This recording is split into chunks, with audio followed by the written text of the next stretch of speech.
j'espère que vous allez bien. On se retrouve pour une nouvelle vidéo un petit peu spéciale, en tout cas qui va être dans une série vraiment à part des vidéos que je fais habituellement. Ça va être une série voyage en famille. Je vais vous expliquer un petit peu le concept en fait que j'ai imaginé. C'est tout simplement en fait deux vidéos. Quand je ferai un voyage, je vous ferai un vlog, comme j'ai fait par exemple pour Disneyland. Si ça vous intéresse, je vous laisserai le lien en barre d'infos. Et ensuite une autre vidéo où je vous raconte un petit peu mon séjour, où je vous donne des astuces, où je vous dis combien ça a coûté, où je suis allée, où j'ai mangé, etc. etc. Donc voilà, où je vous donnerai un petit peu des astuces pour voyager en famille, donc avec les enfants et tout ça. En résumé, c'est un peu ça le concept. Là vous allez voir du coup, parce que ce sera la première par rapport au voyage que j'ai fait à Disney. Donc j'en ai fait deux, donc je vais vous raconter un petit peu ces deux séjours là. Avant d'entrer dans le gros du sujet, je voulais faire une petite parenthèse parce que je fais en fait cette vidéo en collaboration avec une autre youtubeuse que vous connaissez peut-être, qui s'appelle Joël. Je vous l'écrirai là pour l'écriture exacte et je vous mettrai le lien de sa chaîne en barre d'infos. Je vous invite vraiment à aller la voir, elle fait des choses vraiment super, elle fait des vidéos très drôles.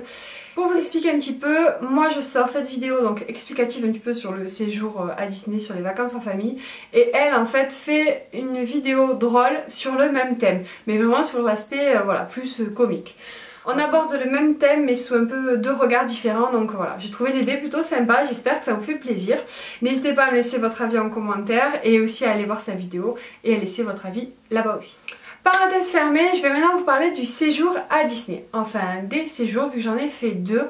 J'en ai fait deux en tant que parent. J'en ai fait d'autres quand j'étais enfant, mais je ne vais pas vous parler de cela, je vais vraiment vous parler des plus récents. Donc, en premier lieu, pour vous résumer la date et le lieu, c'était en octobre 2014 pour le premier séjour. On était partis 4 jours et 3 nuits. Donc toujours pareil, moi, mon chéri et la petite Kayla. Et récemment, on y est retourné, c'était en septembre 2016 et on y allait seulement 2 jours cette fois-ci. Donc voilà pour vous situer un petit peu les choses. Le deuxième point, c'est le logement. Donc en premier temps, dans mon premier séjour, il y a 2 ans, on était allé à l'hôtel Santa Fe et là récemment, on est allé à l'Adagio Apart Hotel. Donc je vais vous donner les points positifs et les points négatifs pour moi par rapport à ces deux modes de logement là. Alors le Santa Fe, j'ai beaucoup aimé pour plusieurs raisons. D'abord la décoration, on est dans l'univers de Cars, c'est très sympa, bon, dans l'univers de Disney. Deuxième point, c'est qu'on est à proximité du parc, on est à 5 minutes en bus, il y a beaucoup de navettes, voilà, l'accès est très simple, on peut même aller à pied du parc à l'hôtel, même si ça fait une petite trotte, c'est possible. Troisième point, les chambres sont très propres, c'est très important pour moi. Ensuite, le personnel est aussi très sympathique et ça c'est pas négligeable. Un autre point aussi qui fait que j'adore au Santa Fe, mais à mon avis c'est valable dans tous les hôtels Disney, c'est le déjeuner. Le déjeuner, c'est un buffet du coup qui est compris dans l'offre en général quand vous réservez votre hôtel. Et il y a de tout et c'est plutôt bon, donc ça aussi c'est un point très bon. Autre chose à ne pas oublier quand on dort dans un hôtel Disney, c'est qu'on peut accéder au parc avec 2 heures d'avance sur les autres personnes. Le parc ouvre normalement à 10 h et on peut y aller à 8 h, donc ça aussi c'est un point pas négligeable. Le seul petit point négatif que j'ai trouvé en fait au niveau de l'hôtel Santa Fe, et c'est justement en comparaison avec l'Adagio Hotel, c'est qu'il n'y a pas de frigo. Il n'y a aucun moyen pour conserver ces aliments. Alors après peut-être vous pouvez demander voilà, à l'hôtel directement qui vous garde des produits, par exemple si vous avez besoin pour les bébés des médicaments ou je ne sais pas. Mais en tout cas dans la chambre vous n'avez pas de frigo en accès libre. Donc bon, ils le font exprès et clairement c'est pour qu'on consomme dans le parc. Mais voilà, c'est un peu embêtant. Alors que l'Adagio Hotel, donc où je suis allée dans mon deuxième séjour, c'est un appart hôtel, du coup vous avez tout, c'est un gros point quand même parce que vous avez la cuisine, le frigo, le lave-vaisselle, vous pouvez manger, vous pouvez faire votre vaisselle, vous pouvez conserver vos aliments pour faire les sandwichs du coup sur plusieurs jours si vous n'avez pas envie spécialement de consommer dans le parc, c'est quand même très important. Deuxième point positif pour l'Adagio Hotel, ils ont une piscine. Donc il y a des hôtels à Disney qui ont une piscine, mais le Santa Fe n'en a pas. L'Adagio a une piscine, alors c'est très agréable je pense quand il fait encore chaud. Moi j'y suis allée, on a pu se baigner parce qu'on était en début septembre, il faisait encore bon, mais l'eau n'était pas super chaude. Alors, normalement elle est chauffée, mais moi je ne l'ai pas trouvée très chaude, mais bon, c'est quand même un peu positif. Ensuite, autre point positif, c'est qu'il n'est pas très loin du parc aussi. En fait il y a une navette, on va dire qu'un navette pour aller au Santa Fe ça met 5 minutes et pour aller à l'Adagio Hotel ça met 10 minutes. Donc c'est vraiment pas beaucoup plus loin. C'est pas très embêtant. Pareil, la chambre était propre, c'est bien décoré, c'est simple, il y a une télé, il y a un canapé, il y a un lit, enfin voilà, c'est vraiment comme un appartement donc c'est vraiment sympa. Le personnel est très agréable et très serviable. Nous on a eu un souci avec une télé, ils ont même voulu nous changer de chambre, on a dit que c'était pas la peine parce que de toute façon on comptait pas regarder la télé. Mais voilà, enfin je veux dire, ils sont très à l'écoute et très prévenants. Le seul point négatif que je relève par rapport à cet hôtel là, et c'est pas propre à l'hôtel en fait, c'est qu'il y a des navettes du coup pour aller au parc, mais qu'il y en a beaucoup moins que quand on est à l'hôtel Santa Fe ou quand on est dans l'hôtel du parc. Il y en a un toutes les heures quand c'est le soir, et dans la journée il y en a tous les quarts d'heure ou toutes les 20 minutes, mais du coup si on le rate, ben, ça nous perd quand même pas mal de temps. Donc voilà, c'est le seul petit point négatif que je pourrais émettre sur cet hôtel. La troisième grosse partie dont je voulais vous parler, c'est les activités. En fait là je vous dis activités, mais dans ce cadre là, les activités, ben, c'était les attractions, les spectacles et voilà, les rencontres avec les personnages. Il y a énormément de choses à Disney, il y a deux parcs, comme vous le savez, il y a le Disney Studio et le Disneyland Paris classique.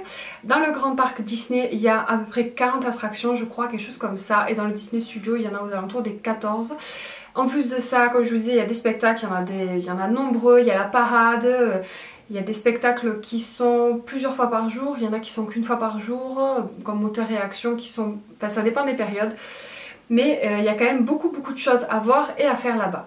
Les stands photos aussi, il y a eu une nette amélioration parce que moi quand j'y suis allée, bon déjà il y a 2 ans, je trouve qu'il y avait moins d'espace photo. Il y en avait déjà pas mal, plus qu'à mon époque quand moi j'étais allée, que j'étais jeune. Mais alors là quand j'y suis allée, il y avait vraiment énormément de stands photos, on pouvait voir beaucoup de personnages, donc il fallait pas avoir peur de faire la queue. Mais... voilà, c'était vraiment sympa. Attraction, moi c'est vrai qu'avec ma fille qui a 5 ans, c'était intéressant parce qu'il n'y avait pas beaucoup de manèges au final qu'elle ne pouvait pas faire. Mais c'est vrai que quand on a un bébé vraiment petit qui a moins d'1 an, je pense que ça peut être un peu embêtant parce que voilà, il ne pourra pas faire énormément de choses. Quatrième grosse parenthèse, le coût. Voilà, c'est là que ça devient dur avec Disney, c'est que c'est extrêmement cher et que tout est cher, que ce soit les cadeaux, que ce soit l'alimentation, que ce soit les entrées au parc, l'hôtel, tout. Voilà, tout est cher. Alors pour vous donner, je vais être très précise et je vais vous dire moi mais les budgets que j'ai utilisés pour mes 2 séjours. La première fois, on est parti 4 jours et 3 nuits, ça nous a coûté entre 1000 et 1500 euros. Voilà, je vous donne une grosse fourchette, je sais, mais parce que je ne me rappelle plus exactement. Mais c'était pas moins de 1000 euros, c'est sûr, pour 4 jours. Pour vous donner plus en détail, j'ai noté donc pour le séjour de 4 jours, on avait payé 500 euros l'hôtel et les entrées au parc, 150 euros le train, 300 euros au niveau de l'alimentation parce qu'on avait fait des restaurants, des buffets et aussi des fast-food. Et on avait aussi utilisé à peu près 300 euros en budget cadeau parce qu'on avait ramené des cadeaux pour les neveux et les nièces parce que c'était un petit peu avant Noël. Donc voilà, donc c'est quand même un sacré budget. Et la deuxième fois quand on y allait, ça nous a coûté pas mal moins cher parce qu'en fait on y allait déjà que 2 jours. Et on y allait parce que j'avais gagné les 2 nuits d'hôtel en Adagio au jeu concours sur la chaîne Angélique Marquise des Langes, que je vous invite aussi à aller voir. Je vous mettrai aussi le lien de sa chaîne en barre d'infos. C'est une maman aussi qui fait des vidéos drôles. Bref, parenthèse fermée. Et donc du coup je n'ai pas payé l'hôtel. En gros ça nous a coûté entre 500 et 700 euros voilà, les 2 jours. On a payé les entrées, c'était aux alentours des 250 euros. Le train c'était un peu plus de 100 euros. C'était un peu moins cher que la dernière fois. Au niveau du budget alimentation, on a beaucoup diminué parce qu'on a clairement on a mangé des sandwichs et on a mangé au McDo. Donc on en a eu pour 100 euros environ. Et on allait déjeuner à Starbucks.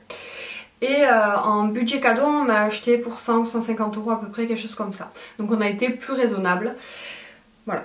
Donc comme ça je vous donne vraiment des idées voilà, de budget. Vous voyez c'est très variable, ça passe du simple au double au triple. Ça dépend où vous allez, ça dépend sur quoi vous voulez viser. Mais ce que je peux vous conseiller en tout cas c'est de faire un budget. Un budget par catégorie.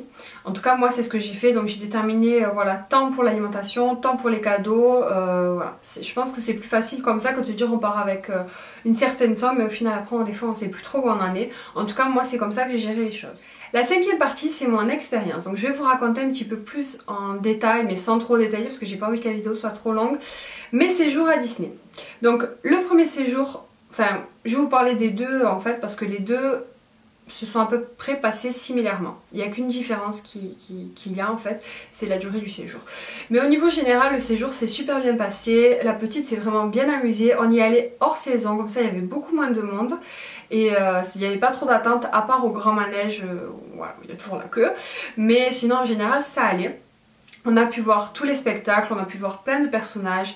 C'est vraiment un moment magique Disney pour moi, on est dans une petite bulle, hein. Même nous parents on retombe un peu en enfance. Et voilà, on est un peu bercé par ça avec les enfants, la musique, l'univers dans lequel on a un peu grandi. Et voilà, c'est féerique, on retombe en enfance et voilà, pour moi c'est génial. Moi je suis fan de Disney, si je pouvais j'irais toutes les années. Mais bon là on y allait, c'était pas prévu, mais normalement on y retournera dans quelques années. Mais il est clair qu'il faut que j'y retourne quand Aaron aura l'âge. Pour moi c'est... voilà. Puis même petite, j'ai des souvenirs de quand j'y étais allée. Et pour moi ça n'a pas changé, c'est toujours autant magique. Et voilà. Je pense que c'est un voyage vraiment très bien à faire avec des enfants à partir de 3 ans. Voilà. Entre 3 et 5 ans pour un premier voyage, je trouve que c'est super. Après c'est sûr que plus ils sont grands, plus ils profitent, plus ils se rappellent. Voilà, ça je suis tout à fait d'accord. Mais je pense qu'à partir de 3 ans c'est correct. Moi Kayla y allait quand elle avait 3 ans et elle s'en rappelle, pour l'instant elle s'en rappelle encore, ça fait pas très longtemps.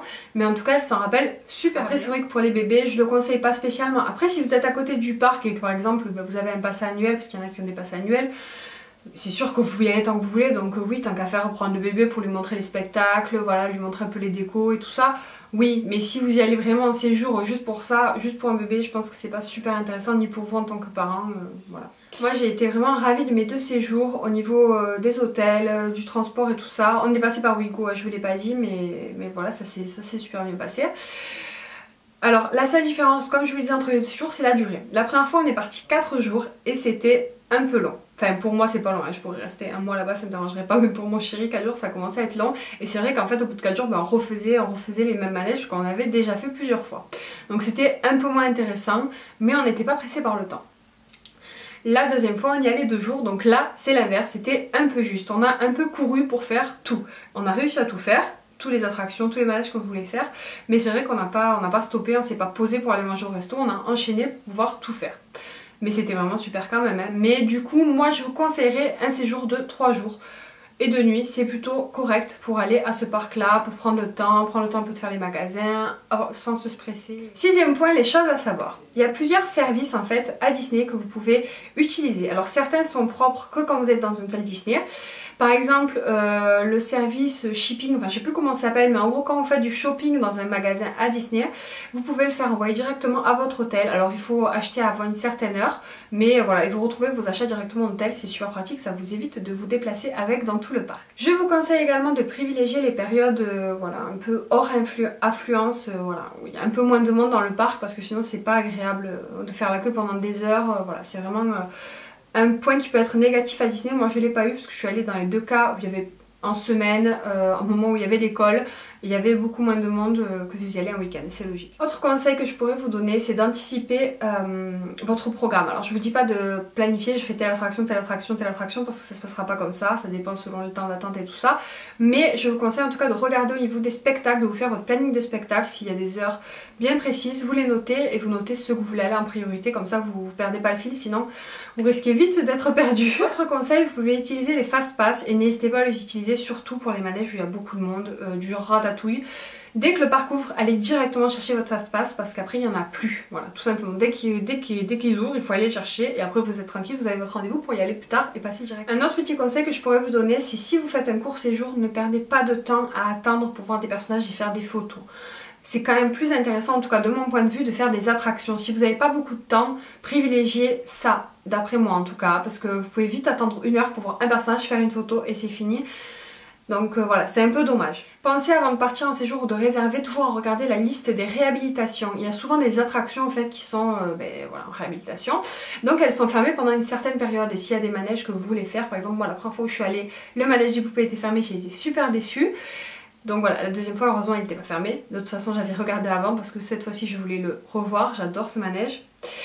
Donc voilà, pensez à vérifier ça. Le dernier conseil que je pourrais vous donner pour diminuer un peu le coût de ces séjours, c'est surtout d'acheter de réserver vos voyages en vente privée. Il y a souvent des ventes privées sur Voyage Privé ou sur Vente Privée ou sur d'autres sites.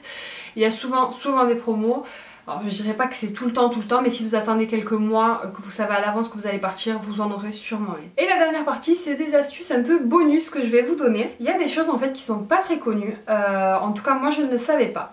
Si votre enfant se déguise en, par exemple, Peter Pan, eh bien il passe prioritaire au manège de Peter Pan. Si vous avez une petite fille qui se déguise en Blanche-Neige, elle passe prioritaire au manège de Blanche-Neige. Voilà, donc vous avez un peu compris le système. C'est toujours intéressant, voilà, les enfants aiment bien se déguiser, donc tant qu'à faire, autant les déguiser en quelque chose qui va nous servir. D'accord?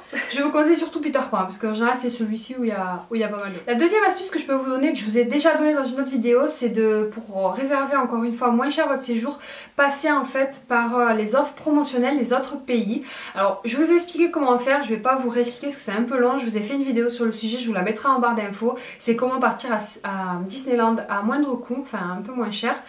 Donc voilà, je vous laisserai le lien en barre d'infos, c'est juste une petite technique sur le site internet, c'est très simple et ça vous permet, comme je vous l'ai dit, d'utiliser d'autres promotions dans d'autres pays. Autre conseil que je peux vous donner, c'est d'aller sur le site Disney Central Plaza. Moi je suis allée, c'est une vraie mine d'or. Déjà les gens sont nombreux, sont réactifs, si vous avez besoin d'aide, de conseils ou d'autres questions, ils vous répondront facilement. Moi j'y suis allée également pour regarder un petit peu au niveau des restaurants, les avis, les cartes et tout ça, vous avez tout sur ce site.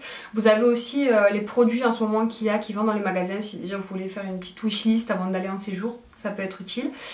Voilà, en fait c'est une mine d'or. Ce forum c'est vraiment une mine d'or. Si vous allez partir à Disney, je vous conseille d'aller jeter un coup d'œil. Le dernier conseil que je pourrais vous donner, c'est de télécharger aussi l'application Disneyland Paris. C'est une application, je sais pas si elle est récente ou pas, mais en tout cas sur cette application vous avez le parc de Disney, tous les temps d'attente. Donc autant vous dire que c'est très utile quand on est dans le parc. Pour moi c'est vraiment un indispensable.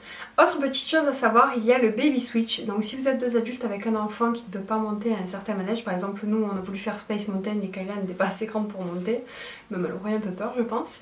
Et du coup en fait grâce à ça, il y a un parent qui fait la queue, qui passe et après l'autre parent passe directement. Voilà, à tour de rôle. C'est sûr que c'est pas le top du top, mais bon, en attendant c'est quand même pratique pour faire des manèges qui font vraiment peur et pour en même temps voilà, avoir nos enfants avec. Donc voilà, la vidéo est terminée, j'espère que ce concept vous a plu, n'hésitez pas à me laisser votre avis en commentaire. Si ça vous a plu, je vous en ferai d'autres parce que j'ai d'autres idées, d'autres séjours que j'ai pu tester. Donc voilà, dites-moi vraiment en commentaire. N'oubliez pas d'aller voir la vidéo de Joël, hein, je vous la mettrai en barre d'infos et vous me direz aussi ce que vous en pensez. En tout cas moi j'ai pris un grand plaisir à la faire. N'oubliez pas de vous abonner pour être tenu au courant des prochaines sorties. Si vous avez aimé, n'oubliez pas de la partager et de la liker. Et sinon moi je vous dis à très bientôt pour de nouvelles vidéos. Ciao!